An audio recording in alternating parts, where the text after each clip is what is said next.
दोस्तों कैसे हैं आप सब। आशा करते हैं आप सब भी अच्छे होंगे। तो देखिए जी, सुबह के बज गए थे 7 और आज था संडे और आज हमारे यहाँ पे ताऊ जी का कनागत था। तो उनका कनागत भी हम पक्का ही बनाते हैं, जो वो खाते थे ज़्यादातर वैसे वही चीज़ें बनवाते हैं बाबा जी और पापा जी। तो हम ज़्यादातर या तो आलू के पराठे बनाते हैं या आलू की कचौरी बनाते हैं।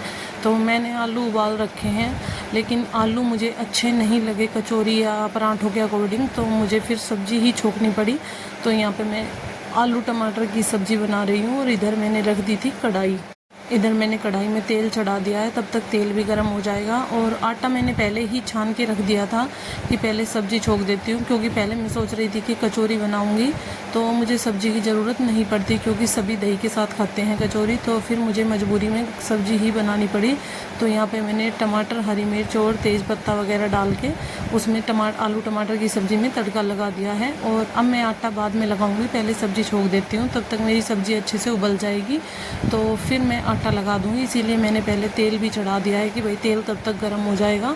तो साथ ही साथ फिर पूरियाँ उतार दूँगी। तो खीर भी मैंने इसी वजह से नहीं बनाई थी, क्योंकि मुझे कचौरी बनानी थी। तो अब मुझे बनाना है हलवा। अगर मुझे कचौरी नहीं बनानी होती तो मैं पहले ही खीर बना लेती, लेकिन मैंने सोचा कि कचौरियाँ बनाऊंगी तो उसके साथ दही के साथ कोई भी खीर नहीं लेगा, तो इसीलिए मैंने खीर नहीं बनाई थी। लेकिन अब कचौरी नहीं बना रहे हैं तो इसलिए मैं थोड़ा सा सूजी का हलवा बनाऊंगी। तो यहाँ पे पहले मैंने आलू को उबाल के रख रखा था, उनको अच्छे से हाथ से ही मैंने मैश कर लिए थे।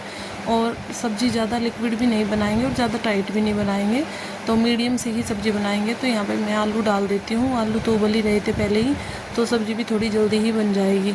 तो यहाँ पे मैंने सब छोंक लगा दिया है और पानी डाल दिया है इसमें। तो अब मेरी सब्ज़ी सूख गई है, तो सब्ज़ी को मैं ढक दूँगी। तब तक आटा लगा देती हूँ और आटा फिर थोड़ी सी देर लगा के रख देंगे। उसके बाद थोड़ा सा उसमें अजवाइन, कस्तूरी मेथी और नमक वगैरह डाल के फिर बनाएंगे पूरियाँ।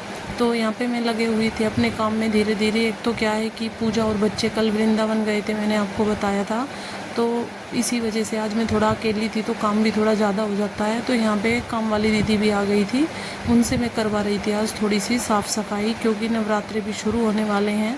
तो धीरे धीरे करके थोड़ा थोड़ा कर लेते हैं, क्योंकि एक दिन में सारी सफाई नहीं हो पाती है। तो यहाँ पर मैंने पहले किचन की ही सफाई करवाई थी, क्योंकि मुझे जैसे दाल छोले वगैरह जो भी सामान था वो मुझे सुखाना था धूप में, कि भाई पता चल जाएगा क्या क्या सामान रखा हुआ और क्या मार्केट से मुझे लेके आना है। तो यहाँ पे मैंने सूजी को छान लिया था। वैसे तो सूजी पैकिंग की थी, लेकिन इस मौसम में फिर भी मैं सारी चीज़ें पहले छानती हूँ, तभी उनको बनाती हूँ। क्योंकि ये मौसम देखिए, जो बारिश का मौसम होता है, इसमें सभी चीज़ें जल्दी से ख़राब हो जाती हैं। तो यहाँ पे मैंने इन दीदी को बोल दिया था कि आप एक एक करके थोड़ा थोड़ा कर लो साफ़, तब तक मैं खाना रेडी कर देती हूँ। तो आज इनको मैंने थोड़ा जल्दी ही बुला लिया था, क्योंकि कनागत था तो साफ़ सफाई भी करनी होती है सुबह ही, इसीलिए मैंने इनको थोड़ा सा जल्दी बुला लिया था कि भाई मैं अकेली भी हूँ तो थोड़ा जल्दी आ जाना। नहीं तो वैसे थोड़ा बहुत लेट भी हो जाता है तो कोई दिक्कत नहीं है, लेकिन कनागत वाले दिन सुबह पहले साफ़ सफाई करनी होती है। तो यहाँ पर मैंने सब्ज़ी भी बना दी थी आलू टमाटर की, और हलवा भी बन गया था। और कढ़ाई मैंने रख रखी थी, तेल तब तक अच्छे से गर्म हो जाएगा, इनको मैं डाल के रख देती हूँ, क्योंकि खाना कार्तिक ही निकालेगा और वही सूर्य देव को जल दे के देवता बाबा पे जोत लगा खाएगा। और बच्चे यहाँ पे नहीं थे, ऋत्विक भी नहीं था। मुस्कान तो लड़की है, लड़के ही निकालते हैं वैसे, ज़्यादातर पोते या बेटे ही निकालते हैं खाना।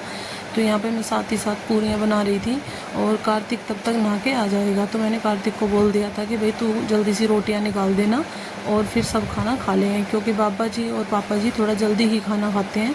तो इसीलिए मैं यहाँ पे पूरियाँ बना रही थी। तो कार्तिक नहा धो के आ गया था, उसको मैंने थाली दे दी थी। तो वो मेरे से पूछ रहा था कि मम्मी आज किसका कनागत है, क्या कहना है और क्या रोटियाँ निकालते हैं, तो मुझे क्या करना है। देखिए बच्चा है, उसको सारी चीज़ें नहीं पता है, बतानी होती हैं तभी वो रोटियां, जिस दिन भी मैं उससे रोटी निकलवाती हूँ पहले उसको बता देती हूँ कि कौन से बाबा जी का कनागत है, तो वो उन्हीं का नाम लेके फिर रोटियां निकाल देता है। तो यहाँ पे मैंने हलवा, आलू टमाटर और पूरी, ये मैंने कान्हा जी की भी प्लेट लगा दी थी। तो सब्ज़ी देखिए हमारी बन गई थी और हलवा भी रेडी था इधर, और पूरियाँ भी मैं साथ ही साथ अब उतार रही थी। तो थाली मैंने निकाल के रख दी है, मम्मी बाद में ले जाएगी। और इधर मम्मी भी आ गई थी खाना खाने के लिए। तब तक कार्तिक ने कान्हा जी का भी नहा धोआ के भोग लगा दिया था। तो मैंने मम्मी को बोल दिया था कि आप रही लगा देना और काम मैं कर लूँगी, तब तक मैं खाना बनाऊंगी, तब तक लस्सी भी मिल जाएगी, क्योंकि सभी लस्सी लेते हैं सुबह के टाइम। तो मम्मी बोल रही थी कि मैं लगा दूंगी, कोई बात नहीं, तुम खाना बना लेना। तो देखिए थोड़ी सी हेल्प हो जाती है, साथ में काम करते हैं। तो वैसे तो हम दोनों बहनें रहते हैं तो मम्मी को ज़रूरत नहीं पड़ती है, लेकिन आज मैं अकेली थी तो इसीलिए मम्मी ने रही लगा दी थी। तो देखिए जी हमारा सुबह का लगभग सारा काम हो गया था। मशीन आज मुझे नहीं लगानी थी, तो यहाँ पे भाई भाभी कल वृंदावन गए थे, वो आ गए थे और चाय वगैरह पी के वो चल दिए हैं अपने घर के लिए, क्योंकि छुट्टी है बच्चों के भी, वहाँ पे भी बच्चों के पेपर चले हुए हैं और हमारे बच्चों के भी पेपर चले हुए हैं। तो वो रुके नहीं थे, चाय वगैरह पी के और मम्मी से नमस्ते वगैरह करके चल दिए थे। तो आदि और निशांत उनको छोड़ने के लिए जा रहे थे, क्योंकि सभी थके हुए हैं, सफ़र में से आते हैं तो सभी को थकान हो रही थी। तो देखिए जी मैं अपने लग गई थी शाम के काम पर, और इधर कार्तिक करने लग गया था कल की तैयारी। तो थोड़े बहुत काम जो रहता था स्कूल का उसने वही किया। फिर मैंने शाम के टाइम लगा दी थी मशीन। वैसे तो कनागत वाले दिन कम ही लगाते हैं, लेकिन बच्चों की ड्रेस थी तो मुझे मजबूरी में शाम के टाइम ही मशीन लगानी पड़ी, सुबह मैंने नहीं लगाई थी। तो यहाँ पे थोड़े से कपड़े थे जिनको मैं साथ ही साथ निकाल दूँगी और ड्रायर करके फटाफट से सुखा दूँगी, क्योंकि गर्मी इतनी है कि शाम के टाइम भी सुखाते हैं तब भी कपड़े धुल जाते हैं और सूख भी जाते हैं। उसके बाद मुझे कपड़े संगवाने हैं, थोड़ी सी प्रेस वगैरह करनी है, क्योंकि कल हमें भी जाना है मंदिर। और इसीलिए मैं सोच रही थी कि अभी कपड़ों का काम निपटा के और फिर मैं लगाऊंगी प्रेस। बच्चों की यूनिफॉर्म भी कर देते हैं और मुझे अपने भी कपड़े करने थे सुबह के लिए। तो चलिए जी, फ़िलहाल के लिए इतना ही, मिलते हैं एक नेक्स्ट वीडियो।